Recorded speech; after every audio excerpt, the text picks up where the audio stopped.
নমস্কার বন্ধুরা, সবাই কেমন আছো? আশা করি সবাই ভালো আছো, সুস্থ আছো। তো জগদ্ধাত্রী পুজো আমার গলাটা বসে গেছিলো বলে আমি জাস্ট কিছুদিন আগে দিতে পারি না, ভেবেছিলাম পরের দিন দেব। অনেকটা দুদিন দেরি হয়ে গেল।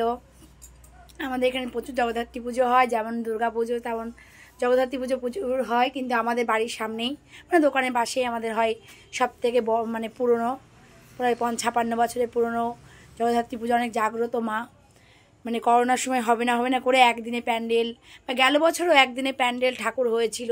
আর এইগুলো হচ্ছে অনেক ভেতরে, আমাদের হাটপাড়ার ভেতর দিকে। তো সবাই কেমন আছো বলো, জগদ্ধাত্রী পুজোতে কেমন কাটালে সবাই জানাবে। কোথায় কোথায় জগদ্ধাত্রী পুজো দেখতে গেছিলে, বা তোমাদের ওখানে কেমন জগদ্ধাত্রী পুজো হয়।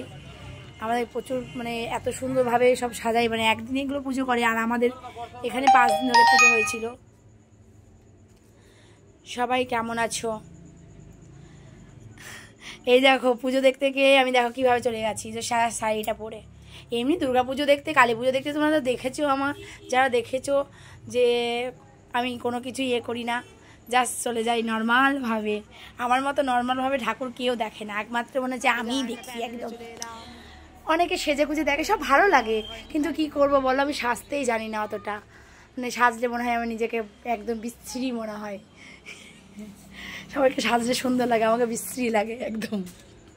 তা আমাদের এই দেখো আমাদের পাশে জাগ্রত মা। এবার কিছু করতে পারলাম না, নাহলে সন্ধ্যা মানে একদম সকাল থেকে নবমী দিন সকাল থেকে রাত্রি পর্যন্ত মায়ের কাছে থাকি, ভোগ তৈরি করা থেকে জোগাড় করা সব কিছুই। যেহেতু এবার আমার জেঠু শ্বশুর চলে গেছেন, সেজন্য আমরা কিছুই করতে পারলাম না।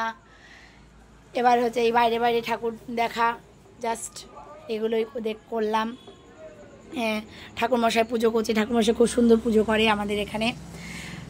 সে পুরোটা স্ক্রিপ্টটা নিতে পারি না, যেহেতু আমি দোকানে ছিলাম, জাস্ট একটু 2-1 ঘন্টার মতো এসেছিলাম। এবার সবাই ডাকছে কেন এলো না, আমার ছেলেকে পাঠিয়ে দিয়েছিলাম আগে সাজিয়ে, এই তোর মা এলো না করে সবাই ছেলেকে বলতে, আমাদের মা বারবারের মা চলো যাবো না, কিছুই করতে পারবো না, গিয়ে কি হবে। আর এই ঢাকের মতো এটাকে কী বলে জানি না। তো যাই হোক, তুমি হয়তো তোমরা দেখেছো, এর আগে একটা ভিডিও ছেড়েছিলাম। এটা আমার মা আমার ছেলে যখন 9 মাস পরে তখন কিনে দিয়েছিল, এই পুজোতেই বের করা হয়।